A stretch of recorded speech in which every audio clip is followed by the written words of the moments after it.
जय जोहार, नमस्कार। दैनिक छत्तीसगढ़ चैनल देख रहे हैं आप। छत्तीसगढ़ प्रदेश की करते हैं खबरों की शुरुआत। सर्वप्रथम आज की पहली बड़ी खबर के साथ चिटफंड कंपनियों में डूबे करोड़ों रुपए की वापसी की मांग को लेकर के सड़कों पर अभिकर्ता संघ, उपभोक्ता संघ यहां पर आंदोलन करता नजर आया। छत्तीसगढ़ अभिकर्ता एवं उपभोक्ता संघ बीते दिन स्वास्थ्य मंत्री टीएस सिंहदेव से मुलाकात करने उनके तपस्या निवास में पहुंचे, जहां मुलाकात में उन्होंने चिटफंड कंपनियों में डूबे करोड़ों रुपए की रकम वापसी को लेकर के चर्चा की। संघ ने जो है लाखों लोगों के चिट फंड में डूबे रकम की वापसी को लेकर के अंतिम बजट सत्र में अतिरिक्त कोष बनाने की मांग की और प्रदेश में करोड़ों रुपए चिट फंड कंपनियों में डूबे हुए हैं। इसे लेकर के चिट फंड कंपनी के अभिकर्ता और उपभोक्ता संघ प्रदेश सरकार से डूबे पैसों की मांग लगातार करते आ रहे हैं। साथ ही समय समय पर धरना प्रदर्शन करके प्रदेश सरकार द्वारा किए गए वादों को भी याद दिलाते रहे हैं। कांग्रेस ने छत्तीसगढ़ में सरकार बनने से पहले चिट फंड में डूबे पैसे वापस दिलाने की चुनावी घोषणा पत्र में वादा को शामिल किया था। साथ ही अभिकर्ताओं का आरोप है कि कांग्रेस सरकार को सत्ता में आए 4 साल बीत गया है, लेकिन चिटफंड में डूबे पैसों की वापसी नहीं हो पा रही है। इससे अभिकर्ता काफी परेशान है। वही अभिकर्ता एवं उपभोक्ताओं ने स्वास्थ्य मंत्री टीएस सिंहदेव से उनके मुलाकात करके प्रदेश में होने वाले अंतिम बजट सत्र में अतिरिक्त कोष बनाकर लोगों के पैसे वापसी कराने की मांग की। इधर स्वास्थ्य मंत्री टीएस सिंहदेव ने बताया कि 10,000 करोड़ से ज्यादा की राशि वापस करनी होगी, जो संभवतः मुमकिन नहीं है। एयरपोर्ट की तरफ बनने वाले हैं बिलासपुर, रायपुर और दुर्ग रेलवे स्टेशन। बजट में एसईसीआर को मिले हैं 8,403 करोड़ रुपए। 1,572 करोड़ में बनेगी तीसरी और चौथी लाइन। दरअसल छत्तीसगढ़ में रेल सुविधाओं के विस्तार के साथ ही तीसरी और चौथी लाइन बिछाने का काम होने वाला है।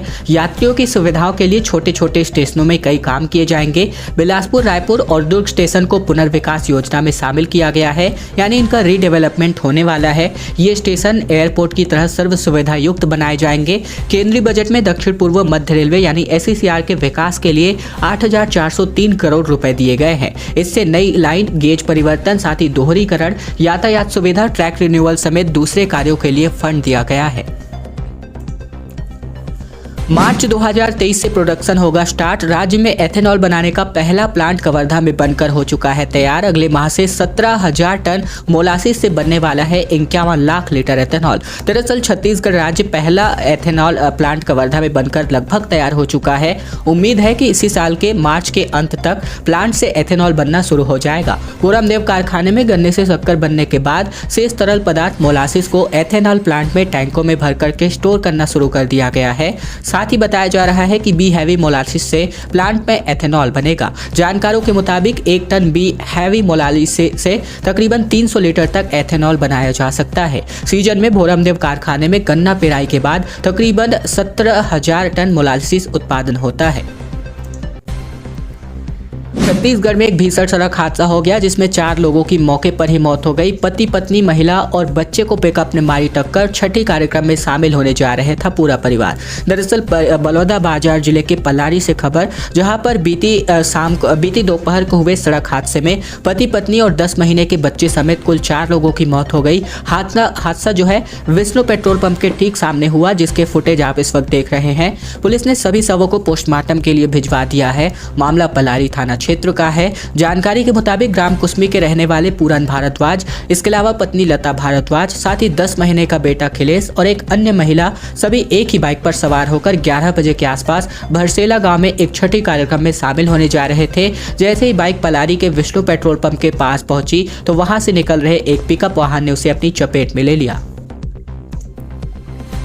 5% उपभोक्ताओं को योजना का लाभ मिल पा रहा है। केवल और केवल बिजली बिल हाफ योजना का नहीं मिल पा रहा है प्रत्येक लोगों को फायदा। 15,915 उपभोक्ताओं पर 9 करोड़ 61 लाख रुपए भी बकाया है। छत्तीसगढ़ के गरियाबंद जिले से खबर, जहां पर जिले के देवभोग, माड़ा गांव, अमलीपदर विद्युत केंद्र के अंतर्गत तकरीबन 40,000 से ज्यादा बिजली उपभोक्ता है। लेकिन हैरानी की बात यह है कि इनमें से महज 5% लोगों को ही राज्य सरकार के बिजली बिल हाफ योजना का लाभ मिल पा रहा है। वही हजारों की संख्या में मौजूद बिजली उपभोक्ता उपभोक्ताओं के बीच बिजली बिल हाफ योजना का लाभ लेने वालों की संख्या 1000 तक भी नहीं है। इसकी चौंकाने वाले आंकड़े ये हैं कि बिजली बिल हाफ योजना के तहत उपभोक्ताओं को प्रति माह निरंतर बिल का भुगतान करना होता है, जबकि यहाँ के लोग बिल का भुगतान नहीं करने की परंपरा चली आ रही है। सरकारी आंकड़ों के मुताबिक बात करें तो देवभोग वितरण केंद्र में आने वाले 100 गांव में कुल उपभोक्ताओं की संख्या तकरीबन 18,000 है, लेकिन इनमें से 15,915 रिकॉर्ड में डिफॉल्टर है, यानी कि ये लोग बिजली का भुगतान नहीं करते और इन पर तकरीबन 10 करोड़ रुपए का बिल बकाया है। इस वजह से इनको बिजली बिल हाफ योजना का भी लाभ नहीं मिल पा रहा है। ना तो कारण पता चला है और ना ही रहस्य सुलझ पाया है। ये खबर आ रही है 55 भेड़ों की मौत के लेकर के, जहां पर डॉक्टर्स कुछ बताने की स्थिति में नहीं है। सैंपल को फिलहाल रायपुर भेजा गया है। दुर्ग के धमधा ब्लॉक के ठेठा भाट गांव की 3 दिन पहले एक ही घर में एक साथ 55 भेड़ों की मौत के कारण का अब तक पता नहीं चल पाया है। यहाँ दुर्ग से पशु चिकित्सकों की टीम भी पहुंची थी। भेड़ों का पोस्टमार्टम करके उन्हें दफनाया गया। डॉक्टर से जब मौत का कारण पूछा गया तो कुछ बताने की स्थिति में नहीं है। उनका कहना है कि सैंपल रायपुर भेजा जा चुका है, रिपोर्ट आने के बाद ही पता चल पाएगा। इधर गांव के लोग काफी दहशत में हैं। इसके अलावा बात करें तो 130 भेड़ में से कुल 55 भेड़ों की मौत हो गई है और जानकारी के मुताबिक निवासी रतन धनकर ने अपने गांव में 130 भेड़ पाले थे और सभी भेड़ों को खपरेल के घर के नीचे बांध रखा गया था। 31 जनवरी सुबह घर वालों ने देखा था कि इसमें से 55 भेड़ें मरी पड़ी हुई हैं। 15 फरवरी को सीएम शहर सरकार से करेंगे बात। प्रदेश के सभी महापौर और नगर पालिका साथ ही पंचायत अध्यक्षों की मीटिंग लेंगे मुख्यमंत्री बघेल। योजनाओं की होगी समीक्षा। खबर छत्तीसगढ़ को मुख्यमंत्री भूपेश बघेल आगामी 15 फरवरी को राज्य के सभी नगरीय निकायों के महापौरों और अध्यक्षों से सीधा संवाद करेंगे। इस दौरान शहरों से चली आ रही योजनाओं और कार्यक्रमों पर चर्चा होगी, उनकी समीक्षा होगी। महापौर और अध्यक्ष स्थानीय प्रशासन में आ रही दिक्कतों और चुनौतियों पर अपनी बात रख पाएंगे। साथ ही मुख्यमंत्री सचिवालय की ओर से बताया गया है कि इस कार्यक्रम में विभागीय अधिकारी सरकार की महत्वाकांक्षी योजनाओं की संक्षिप्त जानकारी देंगे। इसके साथ ही नगरीय प्रशासन विभाग की विभिन्न योजनाओं जैसे कि मुख्यमंत्री स्लम स्वास्थ्य योजना, Shri Dhanvantari generic medical stores योजना समेत विभिन्न योजनाओं को लेकर के चर्चा होगा और साथ ही साथ कार्यों के विकास की गति देने पर भी मंथन किया जाएगा। कांग्रेस अधिवेशन की स्वागत समिति में कुल 114 लोगों के हैं नाम। मोहन मरकाम होंगे समिति के अध्यक्ष, जबकि मुख्यमंत्री बघेल को यह सह अध्यक्ष की जिम्मेदारी सौंपी गई है। दरअसल कांग्रेस का राष्ट्रीय अधिवेशन पहली बार रायपुर में होने जा रहा है। इसको लेकर के पार्टी ने आयोजन और स्वागत समिति की घोषणा भी कर दी है। स्वागत समिति में छत्तीसगढ़ के 114 नेताओं का नाम शामिल है। प्रदेश कांग्रेस अध्यक्ष मोहन मरकाम इसके अध्यक्ष नियुक्त किए गए हैं। वहीं मुख्यमंत्री भूपेश बघेल इस समिति के सह अध्यक्ष होंगे। आदिवासी मुद्दों को लेकर के सरकार अलग सुर रखने वाले पूर्व केंद्रीय मंत्री अरविंद नेताम को इस समिति का हिस्सा बनाया गया है। कांग्रेस का राष्ट्रीय अधिवेशन 24 से लेकर 26 फरवरी तक रायपुर में होना है। इसके आयोजन के लिए नवा रायपुर के मेला स्थल को चुना गया है। यह वही जगह है जहां पर पूर्ववर्ती भाजपा सरकार के दौर में राज्योत्सव का आयोजन होता रहा है।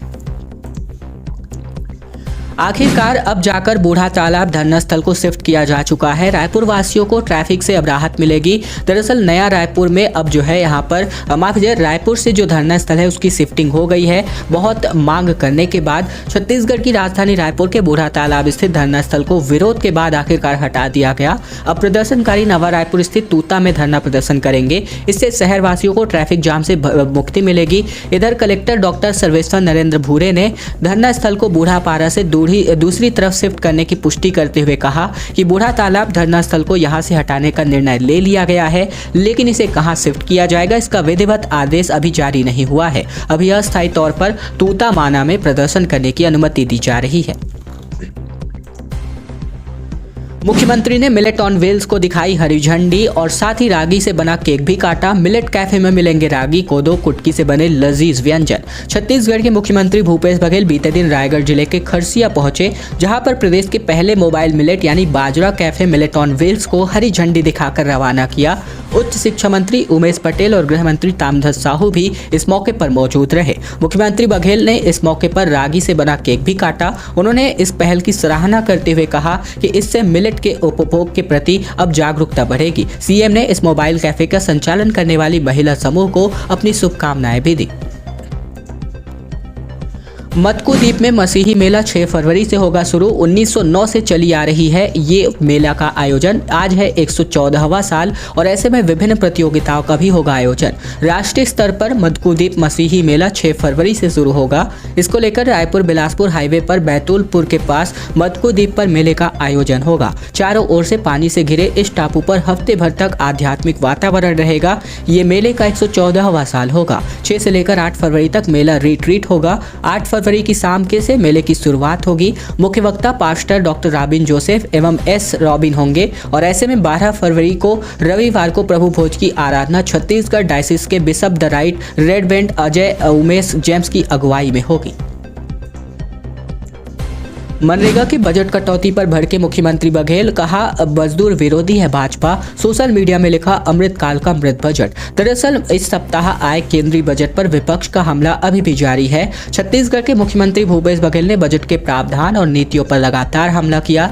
ऐसे में बीते दिन उन्होंने मनरेगा महात्मा गांधी राष्ट्रीय रोजगार गारंटी योजना के बजट में कटौती पर तीखी प्रतिक्रिया दी। मुख्यमंत्री ने इस कटौती पर भाजपा का मजदूर विरोधी चरित्र बताया। उनका कहना था कि भाजपा गरीबों का वाला छीनकर पूंजीपतियों को देती आ रही है। मुख्यमंत्री बघेल ने बीती दोपहर अपने सोशल मीडिया अकाउंट से एक पोस्ट डाली और लिखा, जब कोरोना के रूप में मानवता पर बड़ा संकट आया तब मनरेगा जैसी योजना मजदूरों का संबल बनी, यानी उनकी रीढ़ बनी।